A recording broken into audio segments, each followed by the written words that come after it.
All right, time for some Thursday night football talk. Oh, NFC North matchup. People love the NFC North. The Green Bay Packers and Chicago Bears. How exciting. But we have a 1-5 team here in the Bears, going nowhere, obviously. And a Packers team, Greg, that's 3-2, but there's some major issues, especially on the offensive side of the ball. Well, the Packers are interesting because they're not interesting. It's the same team every year, so I'm bored of this Packers offense. They're not producing. Aaron Rodgers isn't the same player right now that he was a year ago. This offense certainly isn't the same. And on some level, that makes them more interesting to me because is this the end of the Mike McCarthy era? I don't just look at this game, and the Bears are one of the worst teams in the league. I don't look at it and chalk just a win up to the Packers. At this point, I don't think you can do that with any team the Packers play. Well, they're desperate at running back now, too. Ty Montgomery is number 1 on the depth chart, and he's a wide receiver. Eddie Lacy isn't practicing. James Starks is out for a month. They had to go and trade for Niall Davis in the middle of the week. Niall Davis? That's how dire the straits are.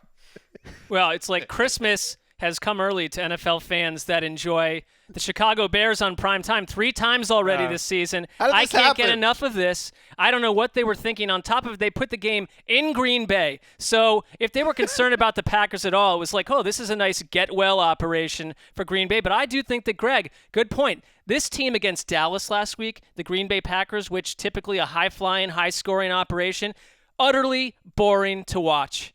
Hard to watch, hard on the eyes.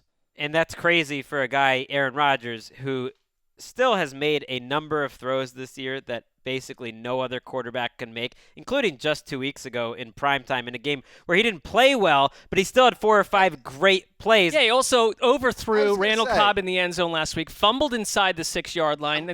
Come on. I'm kind of sick of hearing that. I hear that all the time. Oh, Aaron Rodgers still makes all these throws no one else can make. Well, if you're going to airmail easy throws in the end zone, though, I'm not going to get excited about the special plays you make. He's got to be consistent again, and there's no injury issue. There's no age issue. It's the same offense with the same coaching staff. Wes, why isn't Aaron Rodgers good anymore?